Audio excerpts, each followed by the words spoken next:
Hello and welcome to Raccoon Paper Shotgun. Okay, that was bad.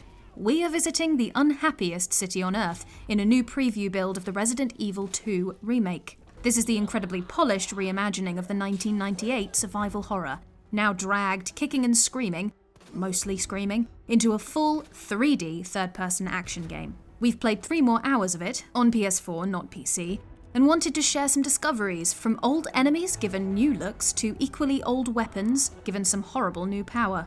Before we dig into that, a quick thank you to Shadow for supporting this video, and for more info on their impressive cloud-based PC, check out the link in the description below. And if you enjoy this video as it goes along, do think about subscribing. If you do subscribe, we'll treat you to something from this vending machine, like a delicious can of food. My favourite. Anyway, let's see what's in store for you. A huge part of the appeal of this reimagining is seeing how good the iconic monsters look with a lick of paint. Your common zombies are obviously spectacular, with loads of model variety that captures the feel of a busy police station gone to ruin. Well, until you start exploding those faces, then they all look the same. Or down in the sewers in Leon's campaign, you meet this thing, which we think is the monstrous G. It's had such a remarkable makeover that it's hard to pin it to the rough polygons of 1998. Whatever its name is, we wish it would stop puking up violent tadpoles. But the creatures we were really waiting for were the lickers. They've been stuck in our nightmares for years, so getting to see these bounding beasts again is a special moment. Even if we did unceremoniously shoot the first one in the butt, and then run away.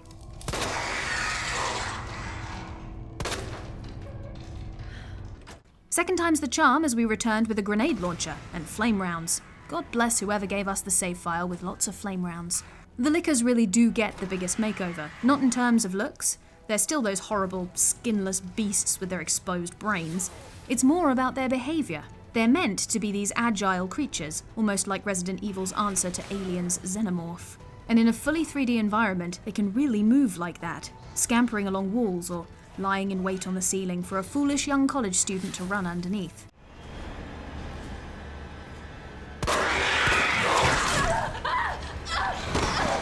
Creeping around with that over-the-shoulder camera, trying to get a line of sight before the licker sees you feels totally different to fighting anything else in the game. They're brilliantly handled, but they still do surprises well too.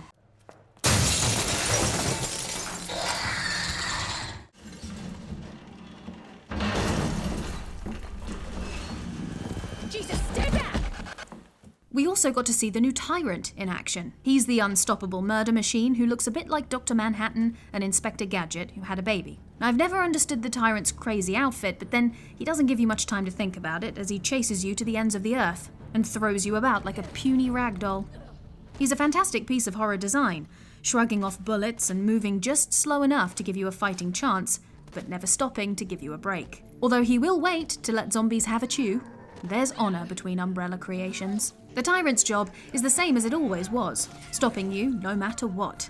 But he pursues you more doggedly here. He's like a much more advanced version of the Baker family in Resident Evil 7, not contained to a tiny circuit of corridors, but able to chase you across the entire police station if you let him, forcing you to lead him to rooms where you know you can loop around him and earn a bit of time back. Of course, losing him means that he can surprise you again.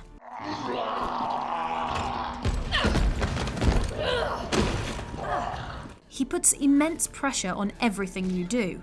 Lining up a headshot on a blocking zombie is harder when there's a mutant giant coming up behind you. It's amazing how quickly the decision-making bit of the brain turns to jelly in these situations. It is possible to stop the Tyrant, earning you a window to escape, but it eats up precious grenade rounds and it only buys you a few minutes at best. Even if you do get away, there's the constant threat of his stomping feet, heralding a sudden arrival and a punch in the face.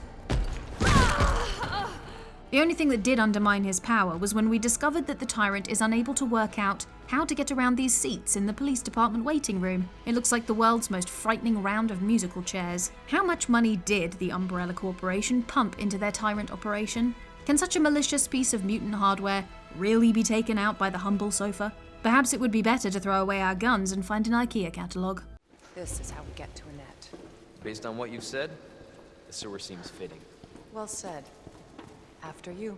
Gee, thanks. Let's hop to Leon's campaign to see how the game handles Ada Wong, the mysterious figure who partners up with our Boy Scout hero. Well, I say Leon's campaign, but for this particular bit, he's all tucked up in a little coat blanket, which is adorable. No, As in the original, we get to spend a bit of time in Ada's shoes, who steps in when Leon goes lights out. I've always liked Ada's ability to pick the most unsuitable outfit for her given situation. Her iconic red dress is certainly the most fabulous thing in this filthy sewer. The more important bit is the EMF Visualiser, which lets Ada track wires and hack electronic equipment. It's an X-ray gun, revealing electronics as glowing blue spaghetti that leads you to switches for elevators and doors. It doesn't take a big brain to follow the trails, although you do have to spill plenty of grey matter as zombies lurch out of the darkness. Ada doesn't have the same arsenal as Leon and has to make limited ammo count. After all, it doesn't matter how expensive your outfit is. To a zombie, a neck is just a neck. Even if the puzzles are a little simple, it's another example of Resident Evil 2 changing up the pace and keeping you on your toes, especially when the Tyrant turns up in this timeline too, to put some extra pressure on your visualizer handwork. Trying to find a switch while dodging this brute is like trying to solve a Sudoku while covered in jam, sitting next to a wasp's nest. Don't ask me how I know this.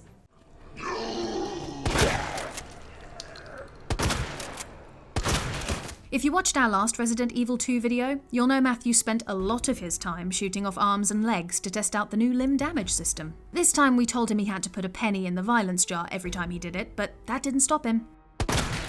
To be fair to our resident butcher, the violence here is quite spectacular, but it comes with strategic importance too. You'll soon discover that the new zombies can eat bullets like they were sweets. Take this deadhead in the morgue. We managed to put 8 clean shots into his skull before his head popped like a watermelon. I love that you can hear Claire getting angry about this herself.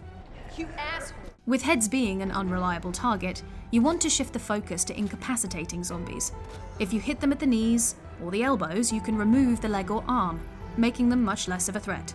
But they can still keep going without either arm and only one leg, and this guy puts the dead in dedicated. It isn't just some violent gimmick, but a valid way of conserving ammo and pacifying zombies to ankle level. It's a brilliant addition to Resident Evil's rock-solid shooting. The really amazing thing is that it's all persistent. If you shoot a zombie in the knee on one side of the station, he'll remain there, waiting to take his revenge. Take this guy. We took his leg off by one of the save rooms and must have run past him about 10 times in the rest of our demo. Every time he tries to get Claire and growls angrily. Hilariously, it was the one time we had the Tyrant running after us that he finally grabbed us. Good for you, zombie. You earned that meal.